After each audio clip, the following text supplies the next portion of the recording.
یہ زبان انسان کو ایک بول کے ذریعہ سے انسان کو یہ زبان جنت میں لے کے جا سکتی ہے،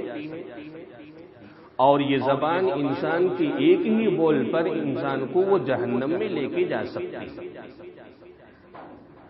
اس لیے اپنی زبان کو بڑی ہی احتیاط طریقے سے گزارنے کی اور اس کو استعمال کرنے کی ضرورت ہے۔ جیسا چاہے جس وقت چاہے ہم اور آپ اپنی زبانوں کو استعمال نہ کریں۔ بہت پہلے امام نووی رحمۃ اللہ علیہ کی حکمت اور ان کی نصیحت ہمارے اور آپ کے سامنے آئی تھی کہ انہوں نے زبان پر کیسا حکیمانہ انداز سے لوگوں کو نصیحت کیا، اور اللہ نے کیسی حکمت بیان کی ہے کہ بچہ پیدا ہوتا ہے پھر بھی اس کی زبان خاموش ہوتی ہے، آنکھیں اور اس کے کان اور اس کے ذہن ساری چیزیں اس کی کھلی ہوتی ہیں، آنکھوں سے دیکھتا بھی ہے، کانوں سے سنتا بھی، لیکن وہ زبان ہے بولتا نہیں۔ اور دوسری بات، جب ماں کے پیٹ میں بچہ ہوتا ہے اللہ اس کی غذا کا انتظام بھی کرتا ہے، کھانے پینے کا انتظام بھی کرتا ہے، لیکن اس کے انتظام کرنے کا جو معاملہ ہوتا ہے وہ بالکل الگ ہوتا ہے۔ انسان دنیا میں آتا ہے تو اپنے منہ کے ذریعے سے، زبان کے ذریعے سے اپنی غذاؤں کو استعمال کرتا ہے،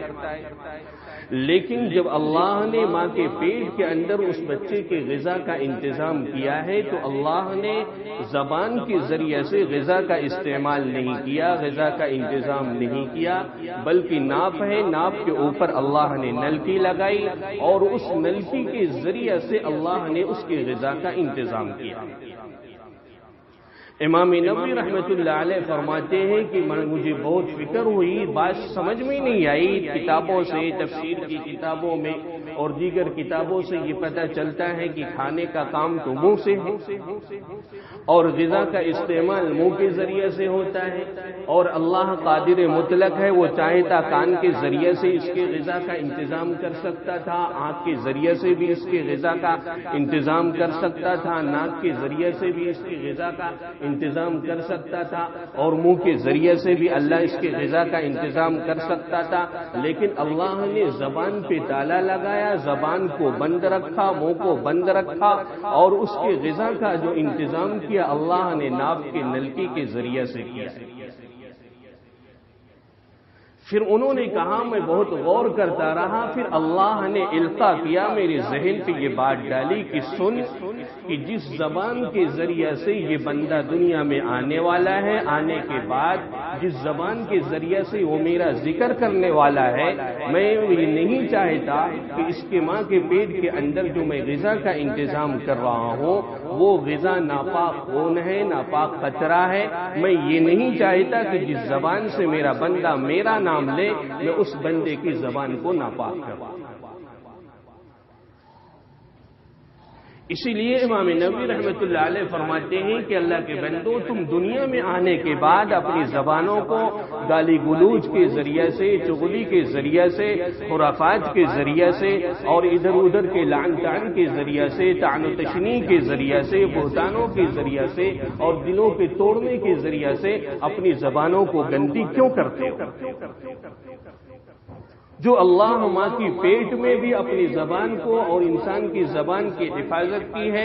اور اس کے بعد دنیا میں لانے کے بعد بھی 2 4 6 مہینے 8 مہینے وہ بچہ بولتا نہیں، حالانکہ آنکھوں سے دیکھتا بھی ہے، کانوں سے سنتا بھی ہے، وہ بچہ کم عقل ہوتا ہے، کم فہم ہوتا ہے، اس کے پاس کوئی بھی عقل و شعور ہوتا نہیں۔ اور بات علماء نے یہ بھی لکھی ہے کہ 1-2 دن کا بچہ ہے، اس کے سامنے چٹکی بجاؤ وہ بچہ آپ کی طرف دیکھے گا، اس کا نام لے کے بولاؤ وہ آپ کی طرف دیکھے گا، آپ کچھ کہو تو وہ آپ کو دیکھ کر کے مسکرائے گا بھی، لیکن وہ بچہ بولے گا نہیں، اس لیے کہ اللہ نے ابھی اس کی زبان پہ تالا لگایا۔ اشارہ فرمایا اللہ نے کہ میرے بندو اپنی زبان کو تم بھی قابو میں رکھو، جہاں چاہو ویسا استعمال مت کرو۔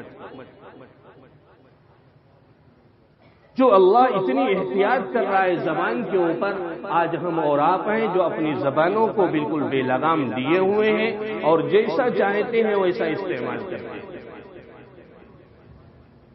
اسی لیے شیخ رومی رحمۃ اللہ علیہ نے یہ بھی واقعہ آیا تھا، انہوں نے ایک بڑا عجیب جملہ کہا اور کہا چشم بند، لب بند، گوش بند،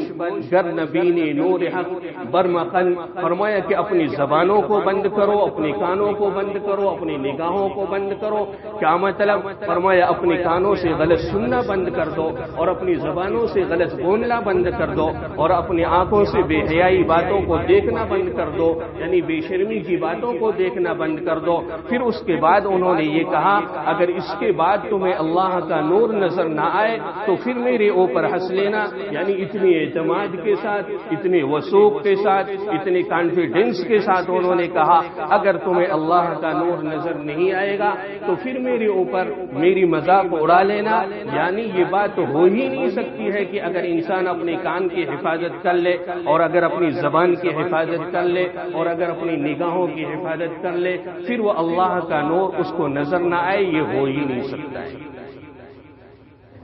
اللہ والوں کا جو حال ہے وہ تو یہی ہے کہ وہ بڑے ہونے کے بعد 55 کے بعد وہ اپنی نگاہوں کی حفاظت نہیں کرتے،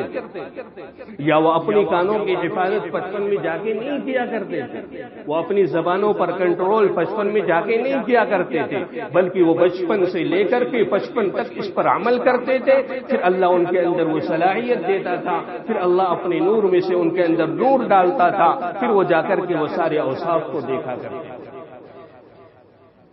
ہمیں اور آپ کو بھی اللہ وہ صلاحیت دے سکتا ہے، لیکن ہمیں ویسا بننا پڑے گا. ہمیں بھی اپنی زبانوں کو، اپنی کانوں کو، اپنی نگاہوں کو ویسا استعمال کرنا پڑے گا جیسے اولیاء کرام، بزرگان دین، تبع تابعین، محدثین، فقہاء اعظام اور انبیاء کرام کا دستور رہا ہے. جب ہماری زندگیوں میں یہ سارے اوصاف